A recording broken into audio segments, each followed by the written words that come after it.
গরম পড়লেই আমাদের সবথেকে বেশি যে জিনিসটা খেতে মন চায় সেটা হলো এই আইসক্রিম। আর আজকে আমি আপনাদের সাথে ভ্যানিলা আইসক্রিমের রেসিপি শেয়ার করব, যেটা বানাতে কোনো রকম ফ্রেশ ক্রিম বা হুইপ ক্রিমেরও দরকার পড়বে না। তার সাথে কোনো রকম কনডেন্স মিল্ক, ইলেকট্রিক বিটার, এমনকি কোনো রকম মোল্ডেরও দরকার পড়বে না। ঘরে আইসক্রিম তৈরি করলে সেটার মধ্যে কিন্তু একদম বরফ জমে যায়, মুখে দিলেই বরফের টুকরো চলে আসে।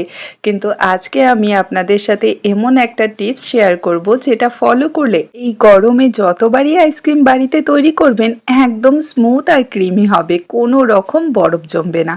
তো খুব সহজ একটা রেসিপি, আশা করছি আপনাদের ভালো লাগবে। তো হ্যালো এভরিওয়ান, কেমন আছেন আপনারা সবাই? আশা করি আপনারা সবাই ভালো আছেন and welcome to my channel. তো আজকের এই রেসিপিটা যদি আপনাদের ভালো লেগে থাকে অবশ্যই লাইক আর শেয়ার করবেন, আর আমার চ্যানেলে নতুন এসে থাকলে চ্যানেলটিকে সাবস্ক্রাইব করে নেবেন।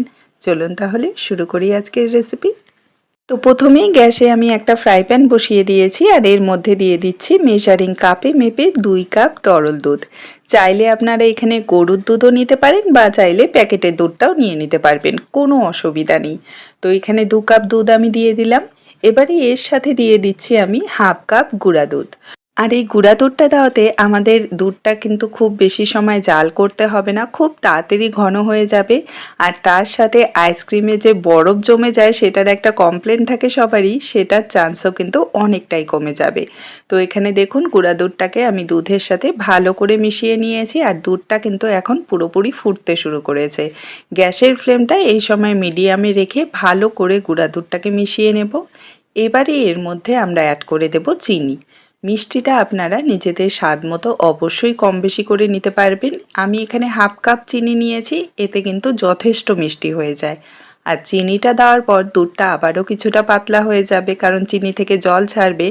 তার জন্য মাঝারি আঁচে অনবরত নাড়াচাড়া করে বা কিছুক্ষণ বাদে বাদে একটু নাড়াচাড়া করে দুধটা আমাদের 2 থেকে 3 মিনিটের মতো জাল করতে হবে। তো যতক্ষণ এই দুধটা আস্তে আস্তে জাল হচ্ছে ততক্ষণে চলুন আমরা একটা ছোট্ট কাজ করে নিই।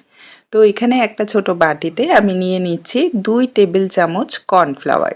যদি কর্নফ্লাওয়ার হাতের কাছে না থাকে টেনশন নেই, 2 টেবিল চামচ আপনারা আটাও নিয়ে নিতে পারবেন, তাতেও কিন্তু পারফেক্ট আইসক্রিম তৈরি হয়ে যাবে। এখন সাথেই আমি 1/4 কাপ তরল দুধ দিয়ে দিলাম। দুধটা একদম রুম টেম্পারেচারে আছে, না ঠান্ডা না গরম। এবারে এই দুটো উপকরণকে ভালো করে মিশিয়ে নেব, যাতে কোনো রকম দলাভাব না থাকে। এই যে দেখুন একদম স্মুথ একটা ব্যাটার তৈরি হয়ে গেছে। এবারে আর দেরি না করে এই মিশ্রণটা আমরা দুধের মধ্যে দিয়ে দেব। আর এখানে দুধটাও কিন্তু প্রায় 3 মিনিটের মতো মাঝারি আঁচে আমি জাল করে নিয়েছি। আর যখন কর্নফ্লাওয়ারের মিশ্রণটা